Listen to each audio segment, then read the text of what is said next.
Sarah Ferguson fired from British TV, fans outraged.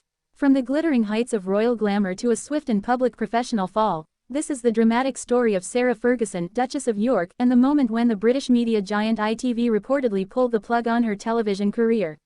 It's a saga of scandal, scrutiny and sharp consequences, and the response from the public is loud, furious and full of disbelief.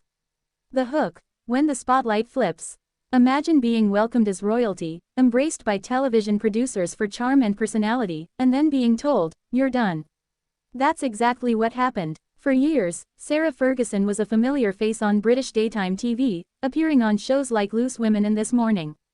But as of late 2025, sources indicate that ITV has no plans to feature her again. According to insiders, the network quietly removed her from the lineup, citing reputational risk and sponsor pressure. Suddenly, those friendly morning TV appearances are gone, and the public is left asking, what changed? What triggered the decision? The Resurfaced email. In 2011, Sarah Ferguson accepted money from the now infamous financier Jeffrey Epstein to clear personal debts, then publicly pledged to have nothing ever to do with him again. But a private email later emerged in which she addressed Epstein as a steadfast, generous and supreme friend, and apologized for publicly distancing herself. That contradiction raised serious questions about her judgment and associations, and in today's climate, those questions carry heavy weight. Mass charity party dropouts. Following the revelations, multiple UK charities severed ties with Ferguson, publicly distancing themselves.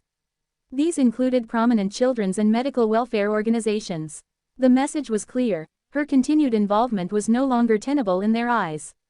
The royal backdrop. Complicating the story further is Ferguson's long-standing connection to Prince Andrew, Duke of York. With Andrew facing his own sweeping fallout, including the loss of titles, it created a broader royalty image crisis that intersected with Ferguson's media profile. ITV's move. Clean break or caution? Reportedly, ITV bosses concluded that keeping Ferguson on air was no longer in the channel's best interest. The network has neither confirmed nor denied a formal ban, but sources state that she won't be appearing on ITV again, and there is nothing in the pipeline for her. What does this mean? No more guest spots on popular talk shows.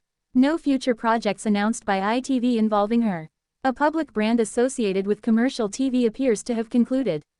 For fans and observers who once saw Ferguson as a relatable royal-turned-TV personality, the move feels abrupt, and for many, unfair. Fan reaction. Outrage, support and shock waves.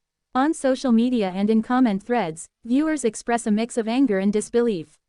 Many say ITV's decision is too harsh, given the time elapsed since the initial scandal. Others argue that public figures must face accountability, and that Ferguson's ties to Epstein were too risky for the network to ignore.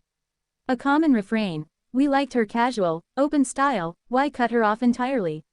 The outrage reflects a broader tension: how society balances second chances against repeated associations with scandal.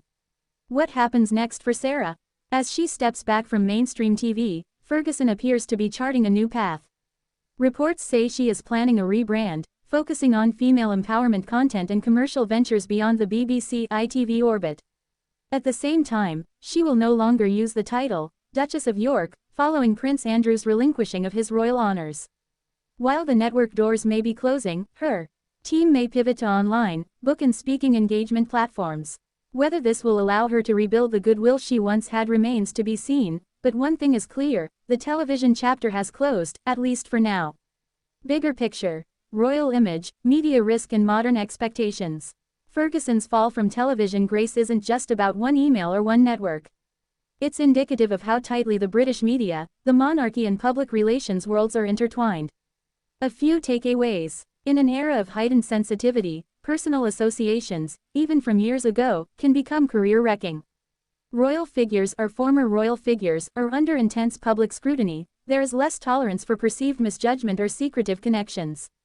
Networks like ITV must protect brand safety, as sponsors pull if controversy creeps too close. In short, the pressure cooker of image and media means that once safe, personalities can quickly become liabilities. Ferguson's trajectory is a cautionary tale for anyone navigating celebrity, royalty and broadcast. Final thoughts. What this means for Fergie. For years, Sarah Ferguson symbolized a bridge between the palace and the public, relatable, warm and media savvy. Now, with television doors slammed shut and charities walking away, her public persona is under reconstruction. But endings often signal new beginnings. If Ferguson successfully pivots into another arena, books, podcasts, empowerment initiatives, she could emerge with a fresh narrative. Whether the public will embrace that new chapter remains an open question.